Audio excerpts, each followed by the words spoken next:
Hello everyone, स्वागत है आपका इस चैनल पे। हम आज बायोइन्फॉर्मेटिक्स के पीवाईक्यूज देखेंगे जो आईसीएमआर एग्जाम में पूछे गए हैं।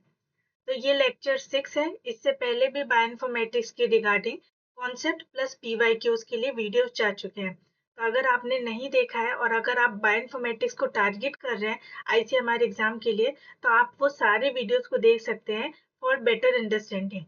तो चलिए आज का वीडियो शुरू करते हैं। तो फर्स्ट क्वेश्चन है, what is Phred score in a next generation sequencing data?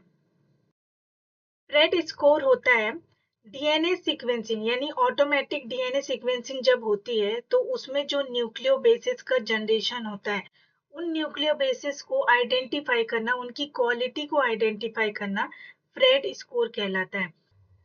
Fred score को मैं क्या बोल सकती हूँ? It is use to indicate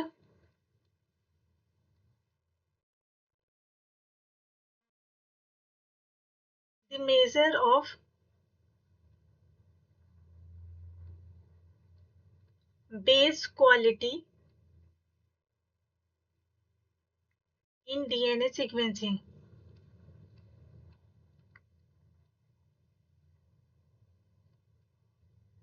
तो अगर मैं कहती हूँ कि फ्रेड स्कोर ऑफ 10, इसका मतलब होता है कि 10 में से कोई एक बेस हो सकता है जो इनकरेक्ट हो सकता है। यानी कि हम यहाँ पर डीएनए सीक्वेंस कर रहे हैं और डीएनए सीक्वेंसिंग में हम क्या देखते हैं? न्यूक्लियोटाइड का ऑर्डर देखते हैं। इस तरह से न्यूक्लियोटाइड का ऑर्डर देखते हैं। न्यूक्लियोटाइड ए, टी, जी, सी हो सकती है।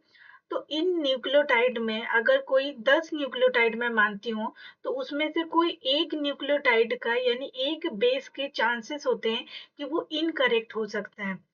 तो यहाँ पर मैं कह सकती हूँ कि ये 90% एक्यूरेसी है। तो जब 90% एक्यूरेसी होगी तो वो फ्रेड स्कोर ऑफ 10 हो जाता है। तो ये फर्स्ट वन। सेकेंड, अगर मैं बोल देती हूँ कि यहाँ पर फ्रेड स्क्वायर ऑफ 20 है, तो इसका मतलब होता है कि 100 में से कोई एक न्यूक्लियो बेस जो है वो इनकरेक्ट हो सकता है। तो यहाँ पर एक्यूरेसी कितनी हो गई? 99%। वैसे ही अगर यहाँ पर फ्रेड स्क्वायर ऑफ 30 है, तो इट मीन्स कि 1000 में से कोई एक न्यूक्लियोटाइड यानी एक बेस जो है वो इनकरेक्ट होने के उसके चांसेस हो सकते हैं। तो इस केस में जो एक्यूरेसी होगी वो 99.9% बनती है। और इसके अलावा एक और पॉइंट है जिसमें हम बोलते हैं कि फ्रेड स्क्वायर, अगर मैं फ्रेड स्क्वायर ऑफ 40 कह दूं, तो यहाँ पर होता है कि 10,000 में से कोई एक बेस जो है उसके चांसेस है कि वो इनकरेक्ट हो सकता है। तो इस केस में जो एक्यूरेसी होगी वो 99.99% हो जाती है। तो ये हो गया फ्रेड स्क्वायर। फ्रेड स्क्वायर जो होता है वो बहुत ज्यादा यूज हो जाता है नेक्स्ट जनरेशन सीक्वेंसिंग के लिए। तो यहाँ पे पूछा गया है कि फ्रेड स्कोर क्या होता है नेक्स्ट जनरेशन सीक्वेंसिंग में। तो फ्रेड स्क्वायर रीड करता है क्वालिटी स्क्वायर। क्वालिटी किसकी? न्यूक्लियो बेस की क्वालिटी। तो second is the right answer. Next question है, DNA sequencing depth is also known by another term. Depth को हम और किस नाम से जानते हैं? तो डीएनए सीक्वेंसिंग में डेप्थ क्या होता है, सबसे पहले तो ये पता करते हैं। तो ये जो डेप्थ होता है इसको कवरेज भी कहते हैं, इसको रीड डेप्थ भी कहते हैं हम, और simply we can call depth.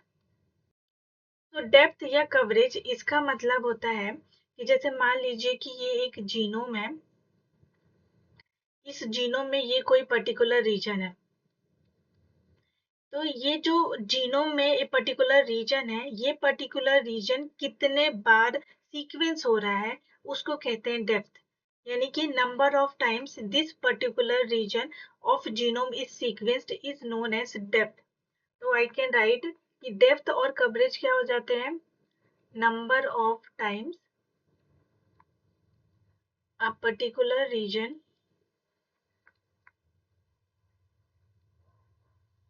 of the genome is sequenced is known as depth. तो जब कवरेज और डेप्थ को निकालना होता है तो इसका एक फॉर्मूला होता है। इसका फॉर्मूला होता है read count into read length upon total genome size.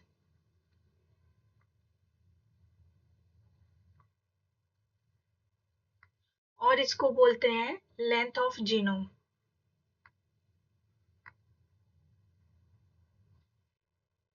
तो ये हो गया फॉर्मूला जब हमें कवरेज को फाइंड करना होता है। तो फॉर एग्जांपल इफ आई से कि एक बेस है जिसका रीड 30 टाइम्स है, सो इफ अ बेस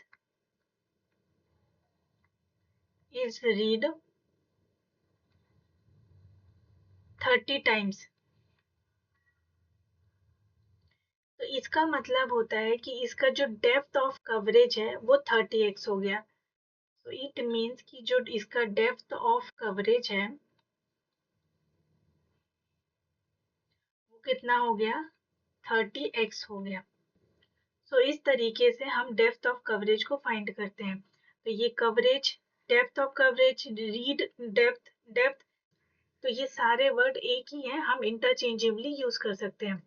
तो इसका जो राइट आंसर हो जाता है coverage, option second. Next question is two sequences are said to be homologous if. तो मेरे पास यहाँ पर दो सीक्वेंस हो जाते हैं, एक से हो जाता है सीक्वेंस ए एंड दूसरा हो जाता है सीक्वेंस बी। तो ये दोनों सीक्वेंस को मैं कब होमोलोगस बोलूंगी, ये क्वेश्चन है। तो होमोलोगस क्या होता है, जब इनका कोई कॉमन एंसेस्टर होता है, यानी कॉमन एंसेस्टर सीक्वेंस। जैसे कि सपोज ये एक कॉमन एंसेस्टर सीक्वेंस है, इस सीक्वेंस से बाद में जो है डाइवर्ज हुआ या डिराइव्ड हुआ sequence A and then diverge या डिराइव्ड हुआ सीक्वेंस बी। तो सीक्वेंस ए और सीक्वेंस बी आज की डेट में तो अलग अलग है, बट इनका कभी एक कॉमन एंसेस्टर होता था, यानी कि कॉमन एंसेस्टर सीक्वेंस होती थी। तो इस तरह के जो फिनोमिना होता है उसको हम होमोलोगस बोलते हैं। मतलब मैं इन दोनों सीक्वेंस को होमोलोगस तब बोल सकती हूँ जब इनका कोई कॉमन एंसेस्टर सीक्वेंस हो। तो ये हो जाता है होमोलोगस। और इसी से रिलेटेड एक और दूसरा वर्ड आता है जिसको हम बोलते हैं एनालोगस। तो एनालोगस क्या होता है, सपोज कि एक ये सीक्वेंस है, एक ये सीक्वेंस है, ये दोनों सीक्वेंस अलग अलग हैं, बट इनका जो फंक्शन है वो सेम है। मतलब इनका ओरिजिन अलग अलग है। मान लीजिए सपोज ये एक्स से ओरिजिन हुई है और ये वाई से ओरिजिन हुई है, बट आगे जाके जो है ये दोनों एक दूसरे से मिल जाती हैं। कैसे, क्योंकि इनके जो फंक्शन है वो सेम हो जाते हैं। तो इस तरह का जो जीन या इस तरह की जो सीक्वेंसेस होती है उनको एनालोगस बोलते हैं। तो यहाँ पे क्वेश्चन है रिगार्डिंग होमोलोगस। तो होमोलोगस में क्या देखते हैं हम, कॉमन एंसेस्टर देखते हैं। तो the sequence which have been diverge from a common ancestor.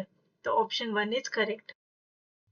Next question is the computational methodology that tries to find the best matching between two molecules, a receptor and ligand is called. So यहाँ पे जो question है वो molecular docking का है। तो इसको correct answer जो है वो मॉलिकुलर डॉकिंग है। तो देख लेते हैं कि मॉलिकुलर डॉकिंग क्या होती है। मॉलिक्यूलर डॉकिंग बेसिकली एक अटेम्प्ट है जो दो मॉलिक्यूल्स के बीच में करते हैं उसके बेस्ट मैच को फाइंड करने के लिए। मान लीजिए कि कोई एक ये मॉलिक्यूल है, दूसरा मॉलिक्यूल ये है।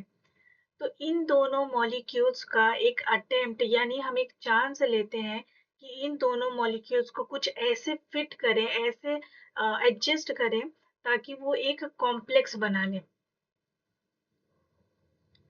इस तरह के जो अटेम्प्ट होते हैं वो उसे कहते हैं मॉलिक्यूलर डॉकिंग। तो मान लेते हैं कि यहाँ पर ये हो जाता है एक रिसेप्टर और ये हो जाता है आपका कोई भी टारगेट या फिर लिगेंड। तो यहाँ पर हम लिगेंड रिसेप्टर की बात कर रहे हैं, इसलिए इसको मॉलिक्यूलर डॉकिंग बोल रहे हैं। तो इनके बीच का अटेम्प्ट कि कैसे ये रिसेप्टर से आकर ये लिगेंड इस तरह से बाइंड हो जाता है, फिर इस तरह का ये एक कॉम्प्लेक्स बनता है। इस कॉम्प्लेक्स को बनाने के लिए किस तरह के डायरेक्शन को देखा गया, किस तरह का ओरिएंटेशन था इन मॉलिक्यूल का ओरिएंटेशन, वो मॉलिक्यूलर डॉकिंग में हम देखते हैं। इसका एक बेस्ट एग्जांपल होता है लॉक एंड की।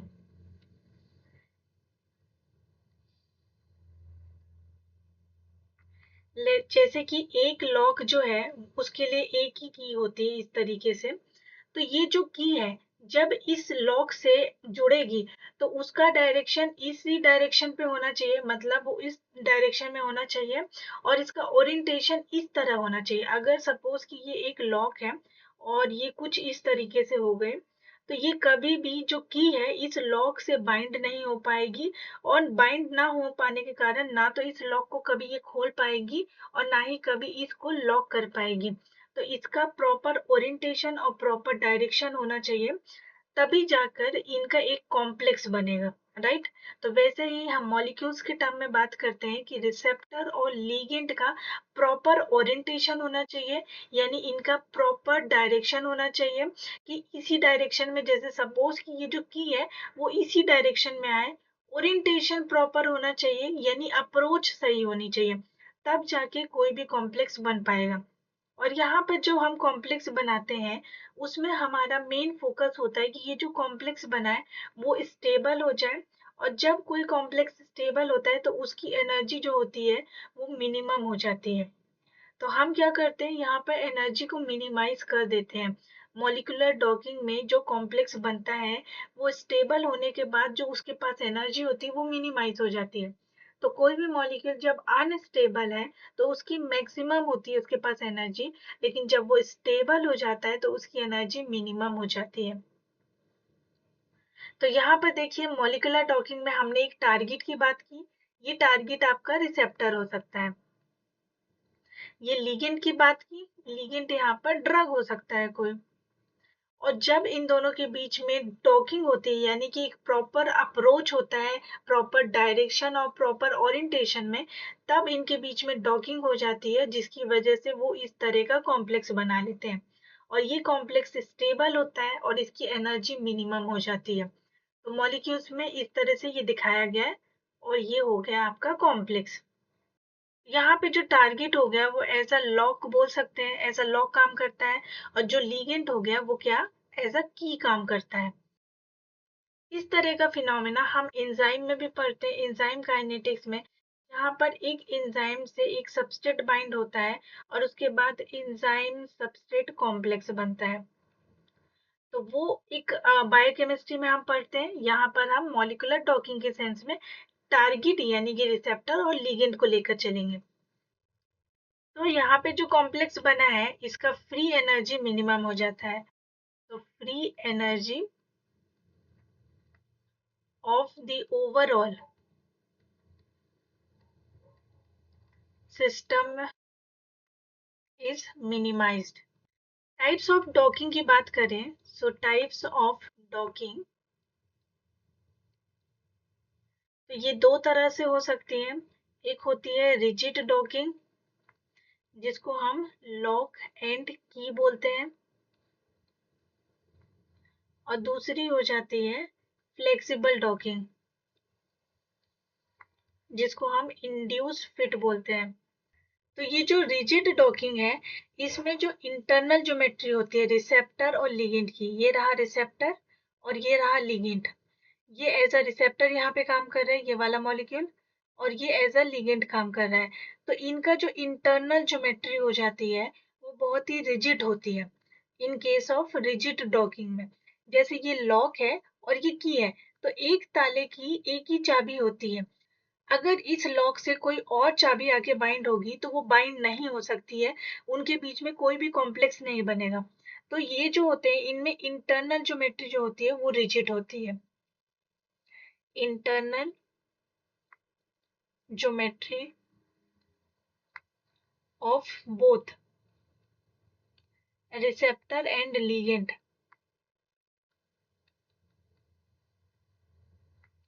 Are rigid. बट जब हम इंड्यूस फिट की बात करते हैं तो यहाँ पर जो इंटरनल ज्योमेट्री होती है रिसेप्टर और लिगेंड की, वो रिजिड नहीं होती, वो क्या थोड़ी फ्लेक्सिबल होती है। फ्लेक्सिबल का मतलब कि वो थोड़ी सी मॉड्यूलेट हो सकती है यहाँ पर। जैसे कि मान लीजिए ये रिसेप्टर है और ये कोई लिगेंड आ गया, तो अब इनके बीच में कॉम्प्लेक्स कैसे बनेगा? ये जो रिसेप्टर है ये अपने आप को थोड़ा सा मॉडिफाई करेगा, ये थोड़ा सा मॉडिफाई करेगा और मॉडिफाई करके थोड़ा कुछ ऐसे कर लेगा, तो ये जो लिगेंड है ये अब इजीली यहाँ पर फिट हो सकता है। तो इस तरह का मॉडिफिकेशन या थोड़ा मॉड्यूलेशन हम इंड्यूस फिट में देखते हैं। सो जो डॉकिंग होती है वो हो सकती है प्रोटीन प्रोटीन के बीच में,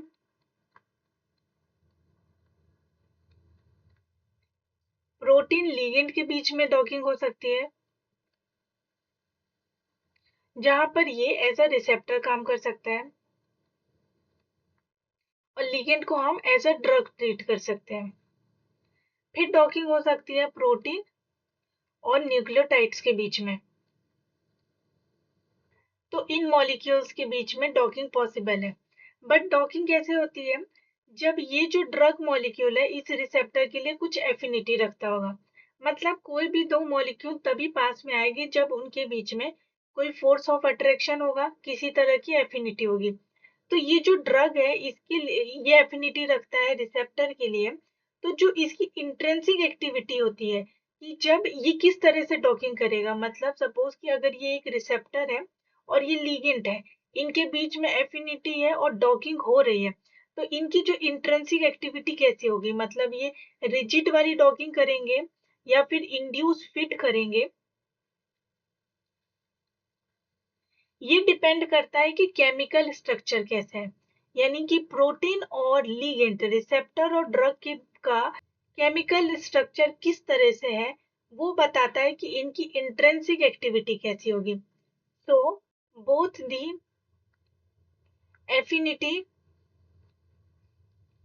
of a drug or its receptor and its intrinsic activity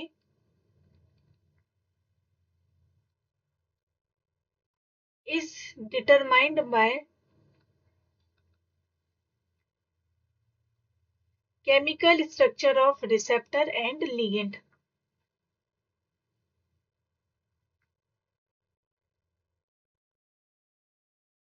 so drug की एफिनिटी रिसेप्टर के लिए कैसी होगी और उसके बाद वो किस तरह की इंट्रिंसिक एक्टिविटी करते हैं, वो डिटरमाइन होता है कि लिगेंड और रिसेप्टर का केमिकल स्ट्रक्चर कैसा है। तो चलिए अब क्वेश्चन सॉल्व करते हैं। तो यहाँ पर क्या बोल रहा था? The computational methodology that tries to find the best matching between two molecules, और वो दो मॉलिक्यूल कौन कौन से हैं? Receptor and ligand. तो अगर आपको बेस्ट मैच ढूंढना है रिसेप्टर और लिगेंड के बीच में, तो हम इनमें से कौन से फिनोमिना को यूज करेंगे? तो obviously we use molecular docking, not molecular matching, not molecular fitting, not molecular affinity checking. Next question है, both the affinity of a drug for its receptor and its intrinsic activity। जो हमने पढ़ा वही आ गया कि जो रिसेप्टर के लिए ड्रग की एफिनिटी है और इनके बाद इनके बीच में क्या इंट्रिंसिक एक्टिविटी होगी, वो हम कैसे डिटरमाइन करेंगे? तो we will determined by using chemical structure of drug and chemical structure of receptor. Option one is the correct answer. तो ये कुछ क्वेश्चंस थे जो हमने इस वीडियो में सॉल्व किए। आई होप कि ये आपके लिए काफी यूजफुल रहा होगा एंड आपने यहाँ से कुछ कंसेप्ट प्लस पीवाईक्यूज दोनों को ही सीखा है। So all the best for the exam. मिलते हैं नेक्स्ट वीडियो में।